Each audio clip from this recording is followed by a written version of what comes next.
আসসালামু আলাইকুম। এই ভিডিওটা যারা গরু পালন করি তাদের জন্য, কারণ গরু পালন করলে আপনার জন্য এই ভিডিওটা অত্যন্ত গুরুত্বপূর্ণ। অবশ্যই না টেনে ভিডিওটা শেষ পর্যন্ত ধৈর্য সহকারে দেখেন। অবশ্যই আপনার জীবনে এক ধাপ এগিয়ে থাকবেন গরু পালন করতে গেলে। এই ভিডিওটা যদি আপনি শেষ পর্যন্ত দেখেন, আপনি গরু পালন করতে গেলে আপনাকে নিজে পরিশ্রমী হতে হবে, তারপর আপনি গরুর খামার দিবেন। আর গরুর খামারে লাভ কেমন হয় সেটা আপনি এই ভিডিওতে জেনে যাবেন।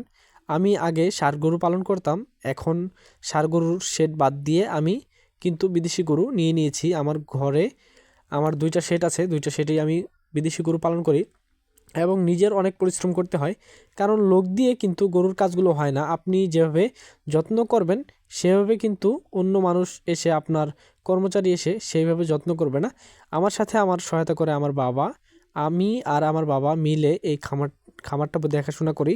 এমনকি অনেক পরিশ্রম করতে হয়, বা কামলার থেকেও বলা যায় যে অধিক পরিমাণে পরিশ্রম করতেছি। অবশ্যই পরিশ্রম যে করতেছি, আমার দৈনন্দিন সদাইয়ের খরচ এখান থেকে আসতেছে এবং নিজের পকেট খরচ এখান থেকে আসতেছে, তার পাশাপাশি কিন্তু পড়ালেখার খরচটাও চালাচ্ছি, ঠিক আছে। অবশ্যই বছর শেষে একটা বেনিফিট আমার থেকে যাচ্ছে বাছুরগুলো, ইনশাল্লাহ এখান থেকে আমার ভালোই লাভ আসতেছে আপনাদের দোয়ায়। আমি যদি আপনাদেরকে সাজেস্ট করব, যদি কেউ খামার দিতে চান অবশ্যই বিদেশি গরুর খামার দিবেন, অবশ্যই লাভজনক হবে। কারণ যদি আপনি নিজে পরিশ্রম করতে পারেন এবং তার মধ্যে আপনি কিছু টাকা ইনভেস্ট করতে পারেন। প্রথমে একটা গরু নেবেন যার মূল্য হয়তো 1 লাখ হতে 1.5 লাখ টাকা, 1.5 লাখ টাকা নিবে একটা গরু। আপনি যদি দৈনিক 10 লিটার দুধ বিক্রি করেন, 50 টাকা বিক্রি করলেও আপনার 500 টাকা। যদি গরুকে 300 টাকা খাওয়ান আপনার 200 টাকা থাকবে ইনশাল্লাহ। আপনি যদি নিজে পরিশ্রম করে একটা গরু থেকে তার বাছুর বিক্রি না করেন, সর্বোচ্চ 4 বছর একটা গরু পালন করতে পারেন, অবশ্যই আপনার দেখবেন গোয়াল ঘর ভরে গেছে, 4 বছরে 4টা বাচ্চা পেয়ে যাবেন ইনশাল্লাহ। কষ্ট হবে একটু একটা গরু পালন করতে গেলে, এই জন্যই বলতেছি আপনারা গরুর খামার দিলে বিদেশি গরুর খামার দিবেন, অবশ্যই লাভবান হতে পারবেন। আর যদি আপনি নিজে পরিশ্রম না করতে পারেন তাহলে কিন্তু গরুর খামার দিয়ে কখনোই লাভবান হতে পারবেন না।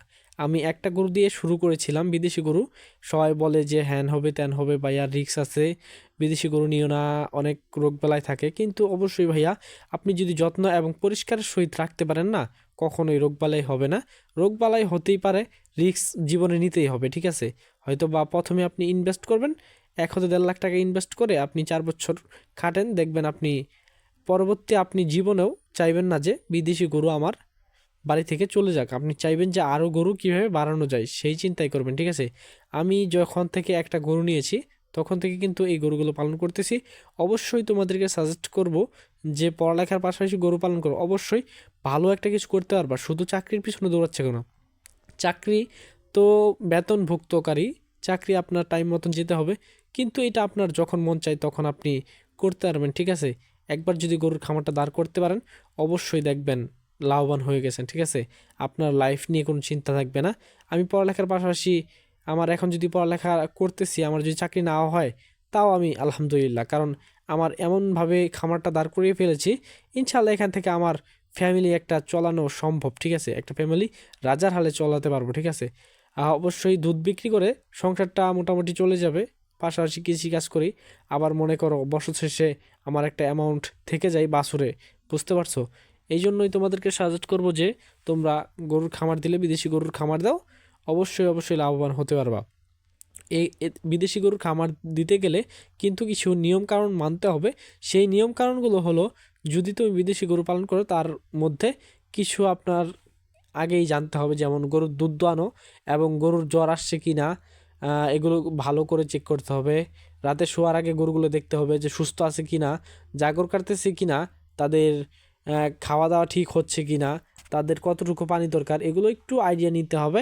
এখন ইউটিউবে যদি আপনি সার্চ দিতে দেন যে কোন বিষয় নিয়ে আপনি জানতে চান, সেই বিষয়টা কিন্তু আপনার সামনে চলে আসবে অবশ্যই অবশ্যই। তার জন্যই ভাইয়া বলতেছি যে আপনারা সবাই গরুর খামারে আগ্রহী হন। গরুর খামার দিলে যারা গরু পালন ভালোবাসি তারাই শুধু গরু পালন আগ্রহী হবেন। যে যারা ঘৃণা করি, অনেক কিছু দেখে ঘৃণা করি, তারা গরুর খামারে কখনোই আগ্রহী হবে না। সবাই ভালো থাকবেন, আসসালামু আলাইকুম।